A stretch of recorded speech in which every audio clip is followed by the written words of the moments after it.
আসসালামু আলাইকুম।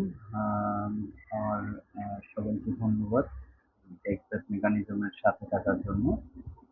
আজকেও বরাবরের মতো একটা লার্নিং ভিডিও নিয়ে চলে আসলাম।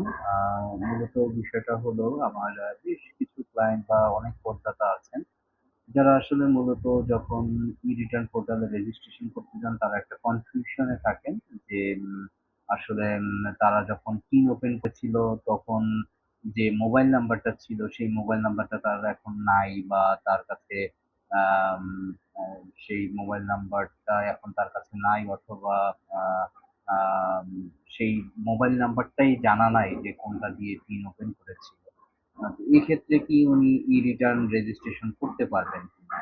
সো এই কোশ্চেনের অ্যান্সার হলো আসলে পিন ওপেন করার সময় যে মোবাইল নাম্বারটা আপনি ব্যবহার করেছিলেন, এর সাথে ই-রিটার্ন পোর্টালের মোবাইল নাম্বারের কোনো মানে রিলেশন নাই।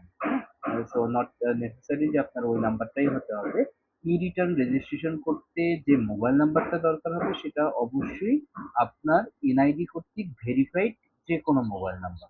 বাট কন্ডিশন হলো এনআইডি কর্তৃক ভেরিফাইড মানে আপনি ফিঙ্গারপ্রিন্ট দিয়ে যে সিমটা কিনেছেন এবং যেটা ব্যবহার করছেন এটা দিয়েই আপনি ই রিটার্ন পোর্টালে রেজিস্ট্রেশন করতে পারবেন। আমি ই রিটার্ন পোর্টালে আসছি, দেখেন এখানে ই রিটা আপনি যদি রেজিস্টার্ড না হয়ে থাকেন I am not registered, so এখানেই কিন্তু কন্ডিশনটা দেখাচ্ছে, দেখেন please make sure you have biometric verified mobile number before registration.